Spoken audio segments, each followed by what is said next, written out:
Hello students, आज आम कौन देखा ना पार्शियल डेरिवेटिव गोटे पार्शियल डेरिवेटिव आज आम कौन करवा गोटे सॉल्यूशन बाहर करवा। पार्शियल डेरिवेटिव देछि z equal 3x² plus 4xy plus 3x² y plus 4y square. तो आम फास्ट पार्शियल डेरिवेटिव बोले डेल लगेवा, del z by del x कौन हम del by del x of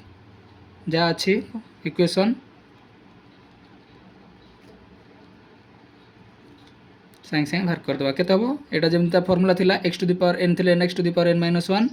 6x plus ये कौन हो 4 ये y आसो कौन पाई ना x डेरिवेटिव ये बाहर कले तो 4y आसला प्लस 6x प्लस यहाँ के 6x ये y रलस 0 बुझे से भाई आम बाहर करवा del z by del y respective बाहर कले डेल बाय डेल y अब के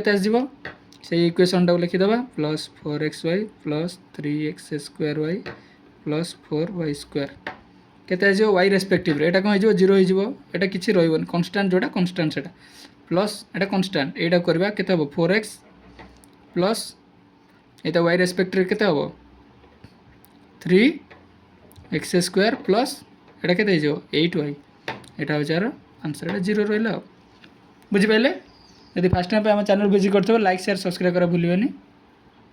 जय जगन्नाथ।